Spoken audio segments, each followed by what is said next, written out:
Primera de Corintios 13, del 1 al 3.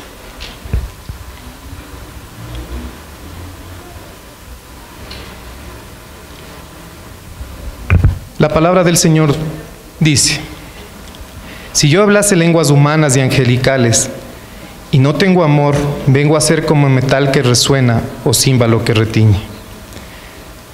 Y si tuviese profecía y entendiese todos los misterios y toda ciencia, y si tuviese toda la fe, de tal manera que trasladase los montes y no tengo amor, nada soy. Y repartiese todos mis bienes para dar de comer a los pobres, y si entregase mi cuerpo para ser quemado y no tengo amor, de nada me sirve. Aquí viene una pregunta que creo que nosotros a lo mejor no todo el tiempo nos hacemos, o muy pocas veces nos hemos hecho. ¿Qué es el amor? Yo me preguntaba aquí, ¿pero qué es el amor? El hombre desde la antigüedad ha tratado de darle explicación con diferentes teorías, a través de diferentes pensadores, de diferentes filósofos, ha tratado de dar o definir lo que es el amor. Yo voy a citar aquí 3 ejemplos. Primero Sócrates, él habla sobre el amor centrado en la belleza del carácter y en la inteligencia, mas no en la apariencia física de las personas. Platón, en cambio, él habla de que el amor existe en el mundo de las ideas. Entonces, él dice que todo el mundo real es una copia imperfecta del mundo de las ideas. En ese contexto nos habla del amor puro perfecto que no existe en el mundo real, ¿sí? Él piensa que el amor es una invención de Dios, que es una invención del hombre que solamente está en el mundo de las ideas. Entonces, porque las ideas están en la mente. Yo alguna vez le escuchaba a mi ex jefe que él decía en una conversación, y hablaba a viva voz, ¿no? Y yo le escuchaba que decía o sea, él hablaba de la religión en la realidad, pero hablaba de que Dios es una invención de los hombres, que estaba solamente en la mente de los hombres, ¿no? Yo lo que teníamos que hacer en casos de estos es simplemente orar, ¿no? Y pedir que el Señor se revele, como se le reveló a Saulo de Tarso, para que entiendan cuál es el verdadero amor de Dios. Como no le conocen, hablan solamente desde la parte carnal de las personas, pero no hablan desde el espíritu. ¿Listo? Y hay un concepto más de Robert Stenberg. Dice que el amor verdadero es una junta entre la pasión, la intimidad y el compromiso. Los iguala a todos en la misma medida. Entonces, que el amor vendría a ser una mezcla de estas 3 que le podríamos llamar virtudes. Me fui a buscar la etimología de la palabra amor. Encontré una falsa etimología, pero me llamó mucho la atención porque habla de que la palabra amor viene de 2 vocablos, un latín que significa a, que significa sin, y mor, que viene a ser una contradicción que significa muerte.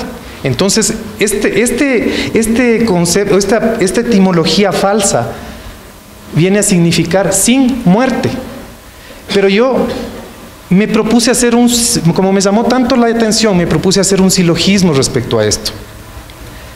Si el amor si el concepto que dice sin muerte, eso significa amor, y Dios vino a darnos vida, entonces Dios es amor, ¿sí? Entonces este concepto, no sé quién lo habrá inventado, no sé quién lo habrá dicho, porque no existe el autor, ¿sí? Pero si es que no se lo imaginaron de esa manera, o si no lo pensaron desde su espíritu, el Señor a mí me llamó la atención al leerlo, y por eso hice ese silogismo.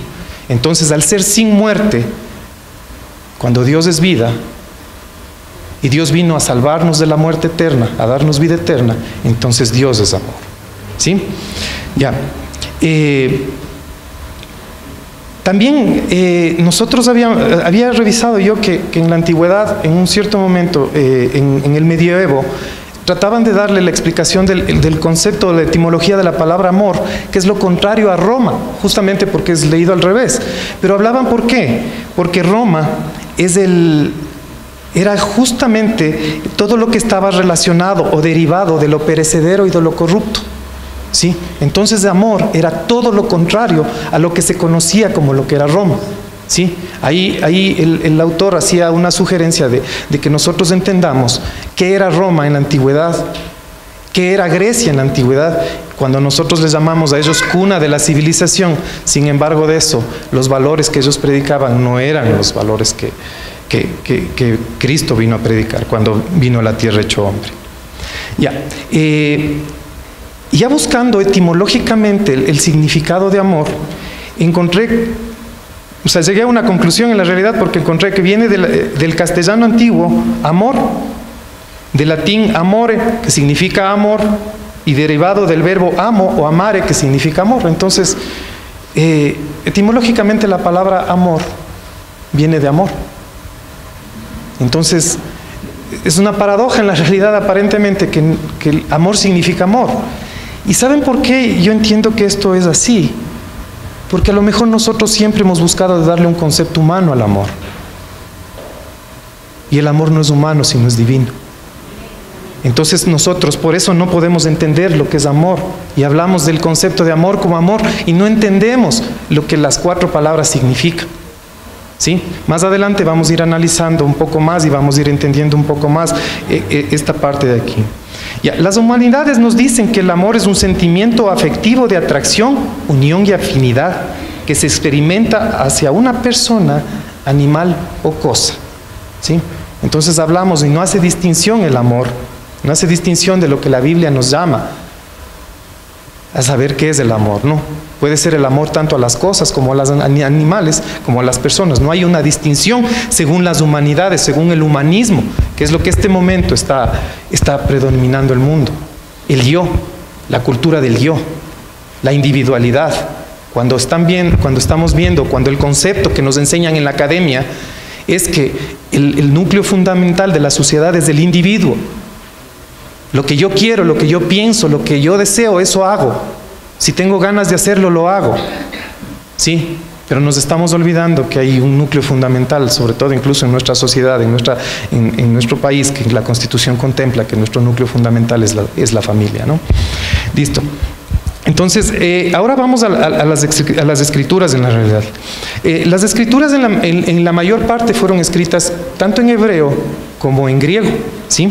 Entonces, el hebreo fue traducido, o sea, las escrituras, sobre todo las del Antiguo Testamento, fueron traducidas al griego a través de la Septuaginta, ¿no? Ya que son 70 eruditos quienes eran los encargados de la traducción del hebreo al griego. En el contexto histórico podemos ver nosotros que el idioma griego era en ese momento, a través de la conquista de Alejandro el Grande, era el idioma que estaba predominando en el mundo.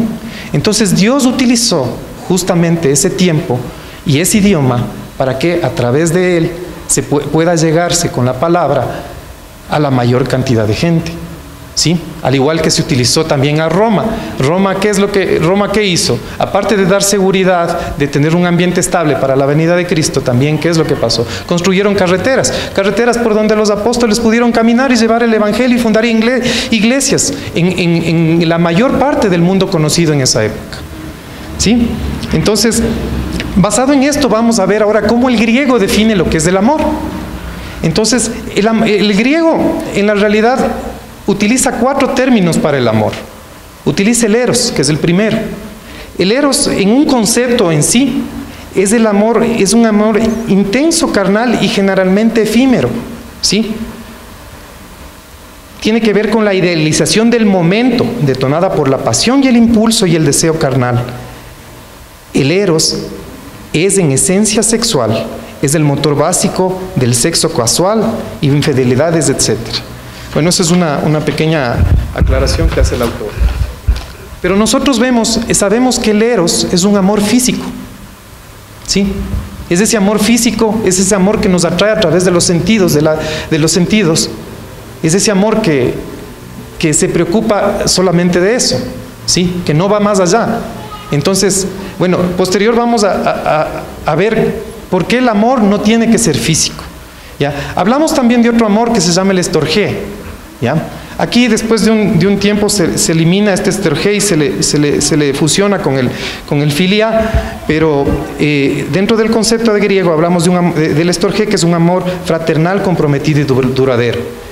Dice que generalmente se cultiva a lo largo del tiempo y en muchos casos implica una coincidencia añeja con alguien más, una relación de empatía, a veces de protección, pero que detona lealtad. Entonces este amor está referido un poco respecto a lo que es la amistad, es lo que a la comunión que se tiene con las personas. Incluso se puede hablar de un amor en familia respecto a este, ¿no? Ya. Después hablamos del amor filial o filio, ¿no? Que es la solidaridad, es una hermandad y un amor por el prójimo. Son algunas premisas fundamentales de este tipo de amor. Es la máxima expresión amorosa frente a la otrandad en general, y en frecuencia la filia sirve como motor que un individuo busque el bien común. Entonces esto con el tiempo, estos dos tipos de amor se juntan en uno solo, y si bien se puede hacer desde alguna manera filostorgos o filoé, que es lo que nosotros conocemos como el amor filial, que es el que aprendemos nosotros en los primeros años de la educación básica, que nos hablan del amor filial, y en ese amor filial está representada la familia. Eso nos enseñan cuando somos niños, cuando estamos en jardín o en primero o segundo año de básica, ¿sí? Ese es el amor filial, es el amor que nosotros sentimos hacia nuestros hermanos, hacia nuestros familiares directos, hacia nuestras esposas, hacia nuestros hijos, ¿sí? Pero es un amor nacido de la naturaleza del hombre, ¿ya? Y nosotros tenemos un cuarto amor, que es el amor ágape. Ese amor ágape es el que la mayoría no conoce, ¿sí? Entonces nosotros vemos que el amor ágape es algo mucho más profundo respecto al amor, ¿sí? Es algo más profundo, es un vínculo de pureza, la incondicionalidad, incluso la devoción. ¿Por qué habla de devoción? Porque sobre ese amor ágape nosotros tenemos devoción al Señor. Es ese amor con el que el Señor nos amó a nosotros primero y nosotros le amamos a Él, o debemos amarle a Él. Es ese mismo amor que transformado ya en nosotros tiene que, de manera horizontal, tiene que ser llevado a amarle a nuestro prójimo, ¿sí? Entonces ese amor es el que nosotros muchas veces no conocemos. Por eso nosotros, y por eso el mundo está preocupado solamente del amor eros o del amor filial. El amor filial solamente a las personas que conocemos, y el eros normalmente al sexo opuesto, aunque ahora eso ya no es un común denominador, ¿no? Entonces, ¿qué es lo que pasa? Por eso nosotros, como estamos el mundo está tan invadido de ese amor eros, es por eso que ustedes pueden ir por la 10 de agosto en la bajada antes de llegar a la gasolinera de Petro Comercial, ya llegando al intercambiador de Carcelén. Vemos que nos venden llantas, pero para vendernos llantas ponen una mujer semidesnuda, ¿sí? Para vendernos vacaciones ponen una mujer semidesnuda, para vendernos comida ponen una mujer semidesnuda, porque nosotros estamos preocupados de eso, ¿sí? Por eso incluso mucha gente se ha atrevido a blasfemar sobre la palabra de Dios al hablar del amor que existía entre David y Jonathan, hablar de un amor que estaba referido incluso a la homosexualidad. ¿Saben por qué habla la gente eso? Primero por desconocimiento, pero sobre todo por desconocimiento de ese amor, que es ese amor que está sobre todo amor, ese amor que puede llegar a decirle a usted, a otro hombre, a otro varón, decirle te amo, y que la otra persona entienda que usted le ama en Cristo y no entienda que le ama físicamente. Por eso nosotros tenemos temor, y yo me incluyo, de decirle te amo a un hermano. ¿Por qué? Porque el mundo está invadido de ese falso concepto del amor, porque tenemos solamente el amor físico y el amor filial como el único concepto que existe respecto a amor, porque desconocemos lo que es el amor ágape. Entonces, el amor ágape es el profesar el tipo de amor. Este tipo de amor suele enriquecer a la persona, que quizás sea parte de la esencia misma del ser humano, que es lo que contemplaban los griegos, ¿sí? Entonces, en la Biblia, cuando nosotros escuchamos acerca del amor, a excepción de una parte que nos habla Romanos, nos dice de ese amor de hermandad. Ese amor es la mezcla que en Romanos 12, 9, 10, ahí nos habla de ese amor de hermandad. Entonces, ahí es esa mezcla del amor filial y del amor estorgué. Esa es la mezcla. Pero el resto del tiempo la Biblia nos habla de ese amor ágape. Ese amor ágape que nosotros no conocemos.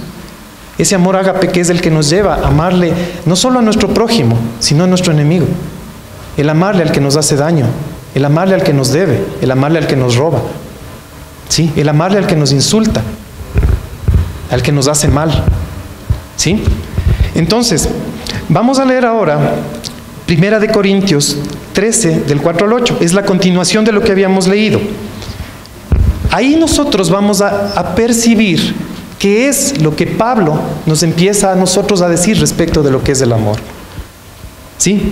El amor, ese amor ágape, ese amor que es sufrido, que es benigno, el amor que no tiene envidia, que no es jactancioso, que no se envanece, que no hace nada indebido, que no busca lo suyo, que no se irrita, que no guarda rencor, que no se goza de la injusticia, más se goza de la verdad, que todo lo sufre, todo lo cree, todo lo espera, todo lo soporta, ese amor que nunca deja de ser. Estos versículos de Corintios, 1 Corintios 13, se ha vuelto hasta una frase un poco cliché. En los matrimonios mucha gente pone hasta en los recuerdos esto, pero en la realidad nosotros, el ágape es más allá de solamente leer. El ágape es el practicar, es el poner en ejecución ese amor. Eso es el ágape y eso es lo que Dios vino a enseñarnos. En primera de Juan 4:18 nos habla del amor, que en el amor no hay temor, sino que el amor, el perfecto amor echa fuera el temor, porque el temor lleva en sí castigo, en donde el que teme no ha sido perfeccionado en amor. Aquí Juan nos está explicando desde otro punto de vista cómo entender ese amor perfecto, el amor perfecto que Pablo nos habla en Corintios. Tomando en consideración que Pablo estuvo hablando a Corintios, estaba dando respuestas a las preguntas que le hicieron. Entonces, luego él habla del amor, luego de hablar de los dones espirituales. Terminando los dones espirituales, empieza a hablar del amor. Entonces, y él ya había hablado de otros temas, como el matrimonio, como la infidelidad, etcétera, de cosas. Y había hablado de los problemas en sí de la iglesia antes. Y ahorita estaba hablando de la parte espiritual. Entonces, nosotros por aquí simplemente podemos entender que el amor que se está hablando aquí es un amor espiritual, un amor que no es carnal, que no es físico, que no nace de la naturaleza del hombre, sino de la naturaleza divina, del Espíritu de Dios que mora en nosotros. Ese es el tipo de amor ágape. Entonces ahora podemos ver y podemos apreciar el amor desde otro punto de vista, ese amor espiritual, ya no el carnal. En su discurso sobre los dones espirituales, Pablo alabó el valor del amor. Entonces ahora retrocedemos al último versículo del capítulo 12, justamente antes de Corintios 13, el 12:31, que dice: pues procurad los dones mejores, mas yo os muestro un camino aún más excelente. Y posterior a eso nos habla del amor. En algunas traducciones nos ponen un título después que dice la preeminencia del amor, que quiere decir que el amor está sobre los dones espirituales, ¿sí? Sobre todo en la realidad del amor. Pero en otras nos pone el título antes del 31 en la parte B, el amor. Justamente eso que nos habla, que es un camino más excelente, el amor. Pablo enfatiza su necesidad junto con cualquier habilidad o servicio que pudiéramos tener. Entonces, leemos justamente eso y habíamos leído en Corintios 13, del 1 al 3, ¿no? Si hablase yo lenguas humanas y angélicas, y si no tengo amor, vengo a ser como metal que resuena, címbalo que retiñe. Si tuviese profecía y entendiese todos los misterios y toda ciencia, y tuviese toda la fe de tal manera que trasladase los montes y no tengo amor, nada soy.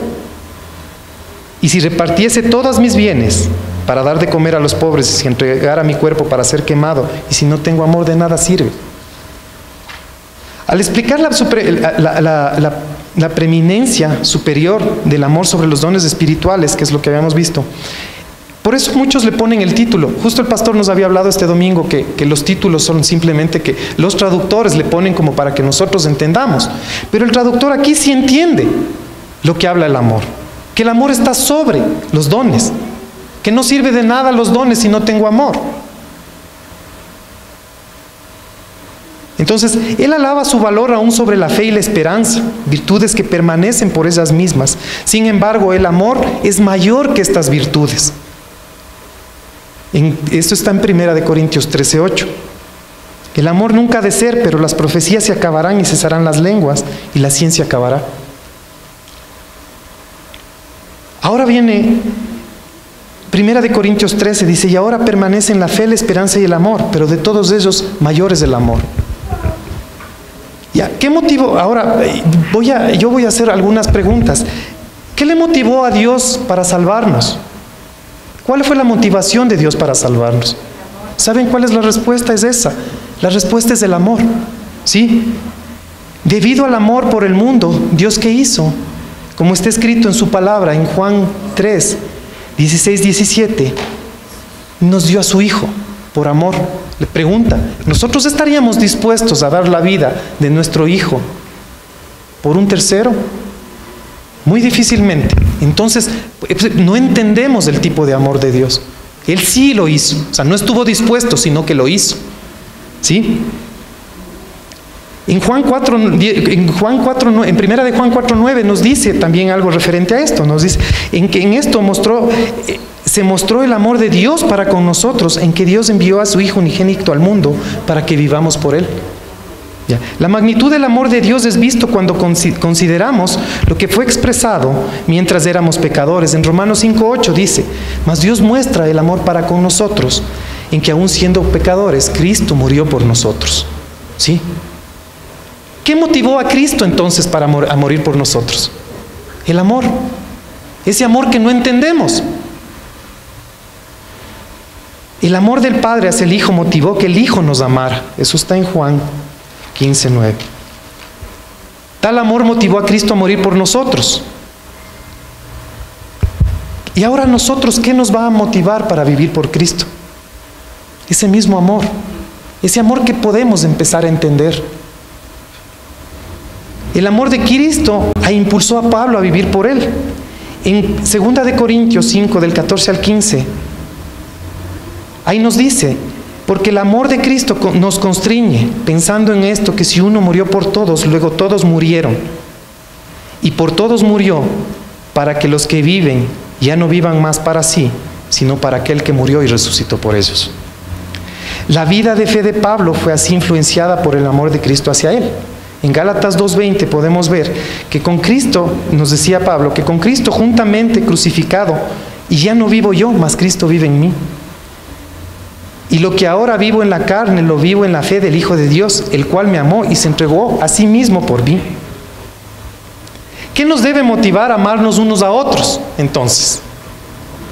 El amor, justamente eso.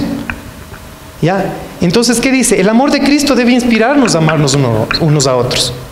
Juan 13:34 nos habla de un nuevo mandamiento que nos da. Un nuevo mandamiento os doy, que os améis unos a otros, como yo os he amado. Así como yo os he amado, que os améis unos a otros. El amor de Dios debe hacer mismo movernos a amarnos unos a otros. Primera de Juan 4:11 dice, 4:11, amados, si Dios nos ha amado así, debemos también nosotros amarnos unos a otros. Pero esto a veces es fácil, el amor respecto a quienes nos aman, o respecto a nuestros hermanos, o respecto a nuestros amigos. Pero ¿qué hay de nuestros enemigos? Entonces, esto se vuelve en la realidad difícil. Pero Mateo 5:46 nos dice, porque si amáis a los que aman, ¿qué recompensa tendréis? ¿No hace también lo mismo los publicanos? El mundo hace lo mismo, exactamente lo mismo. Y si saludáis a vuestros hermanos solamente, ¿qué hacéis de más? ¿No hacen también eso los gentiles? Entonces debemos recordar que Dios nos amó cuando nosotros éramos enemigos. Dios vino a restaurar la relación que se rompió del hombre con el Padre a través del pecado del hombre. Y Dios vino a restaurar, Cristo vino a restaurar esa relación. Cristo es restaurador. ¿Sí? Entonces en Romanos 5:10 dice, porque si siendo enemigos fuimos reconciliados con Dios por la muerte de su Hijo, mucho más, estando reconciliados, seremos salvos por su vida. Cuando aún éramos impíos, cuando aún éramos pecadores. ¿Sí? Cristo murió por nosotros. Como hijos de Dios debemos ser como nuestro Padre Celestial. Mateo 5:44, 45 y 48. Pero yo os digo, amad a vuestros enemigos, bendecid a los que os maldicen, haced bien a los que aborrecen y orad por los que os ultrajan y os persiguen, para que seáis hijos de vuestro Padre que está en los cielos, que hace salir su sol sobre malos y buenos, no solo sobre nosotros o sobre nuestros amigos, sobre todos, y que hace llover sobre justos e injustos. Sed pues vosotros perfectos, como vuestro Padre que está en los cielos es perfecto, amando a nuestros enemigos, bendiciendo a quienes nos maldicen, haciendo el bien a quien nos odia y pidiendo por los que nos desprecian y nos persiguen. Por favor, vamos a ver un pequeño video. Nadie va más lejos que Pablo. Convierte asientos en todo el Mediterráneo. Gracias. Pero su vida previa de perseguidor lo atormenta. Pablo de Tarso.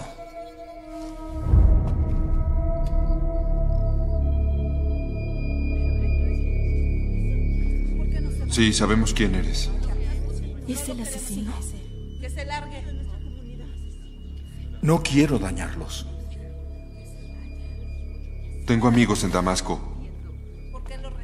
Les hiciste una visita. Y también mucho daño. He cambiado. Estaba ciego. Ahora puedo ver. Mentiroso.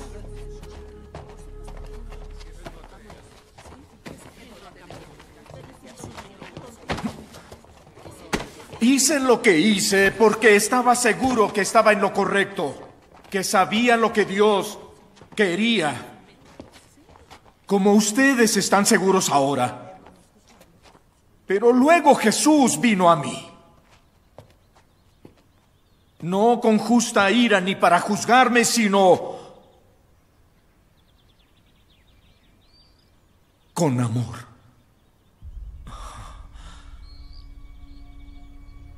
Y sin amor no somos nada.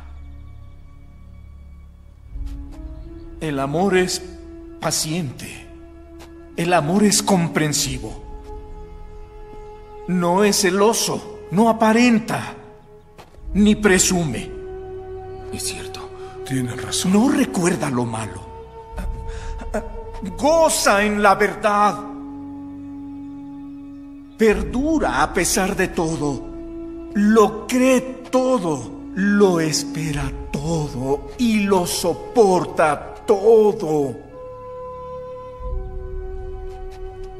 Cuando todo lo demás desaparece, la fe, la esperanza y el amor permanecen. Pero la mayor de estas tres es el amor. ¿Cuál es tu nombre? Lucas. Ven conmigo, Lucas. No puedo hacer esto solo.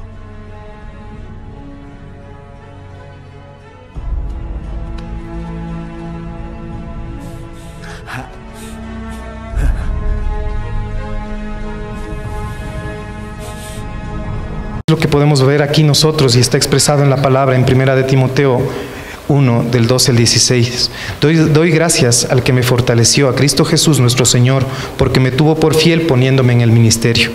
Habiendo yo sido antes blasfemo, perseguidor e injuriador, mas fui recibido a misericordia, porque lo hice por ignorancia e incredulidad. Pero la gracia de nuestro Señor fue más abundante con la fe y el amor que es en Cristo Jesús. Palabra fiel y digna de ser recibida por todos, que Cristo Jesús vino al mundo para salvar a los pecadores, de los cuales yo soy el primero. Pero por esto fui recibido a misericordia, para que Jesucristo mostrase en mí el primero toda su clemencia, para ejemplo de los que habrían de creer en Él para la vida eterna. Dios es amor. Como nosotros podemos ver en el video, hay una parte espiritual más que física aquí. Cuando Saulo de Tarso le conoce a Jesús y a través de él y de su amor, porque él dice y lo pronuncia, él vino con amor hacia mí. No vino a juzgarme, no vino a criticarme porque él había sido perseguidor, sino que vino con amor. Y él entiende ese amor, y ese amor le transforma y le hace a él llevar o llegar a donde los propios perseguidos para predicarles a ellos sobre ese amor de Dios. Pero también aquí vemos a Lucas, que Lucas en ese contexto entiende espiritualmente ese amor que está depositado en el corazón de Saulo, ahora ya llamado Pablo. Y por eso le extiende su mano y está dispuesto por amor, pero por amor a Pablo, pero sobre todo por amor a Dios, a servirle al Señor y acompañarle a Saulo en su travesía. De este modo nosotros también debemos estar agradecidos por el amor que no puede ser medido, por ese amor que vino Dios a traernos, ese amor que vino el Señor a darnos, ese amor que hizo que el Señor busque de lo más vil, despreciado, menospreciado del mundo, para levantarnos y para enmudecer a los sabios. Porque no importa que nosotros en algún momento de nuestra vida, nosotros hayamos estado en la provincia más lejana, sirviéndonos la comida de los cerdos, porque Él, por su amor, que es infinito, nos recibe como hijos, nos cambia las vestiduras, prepara un banquete y nos pone el anillo, que es el sinónimo de que nosotros somos coherederos conjuntamente con Cristo de su gloria. Les voy a pedir ahora, mis hermanos, algo que ponía el Señor en mi corazón. Muchas veces nosotros vemos al Señor como un buzón, o le vemos al Señor como un cajero automático donde nosotros solo pedimos y pedimos sanidad, pedimos por nuestros hijos, pedimos, pero nunca nos damos el tiempo de agradecerle a Dios por amarnos como Él nos ama. Iglesia Cristiana Dos Hemisferios. Contáctanos al 343-1658 o al 099-8308-192. Encuéntranos en Facebook como Iglesia Cristiana Dos Hemisferios.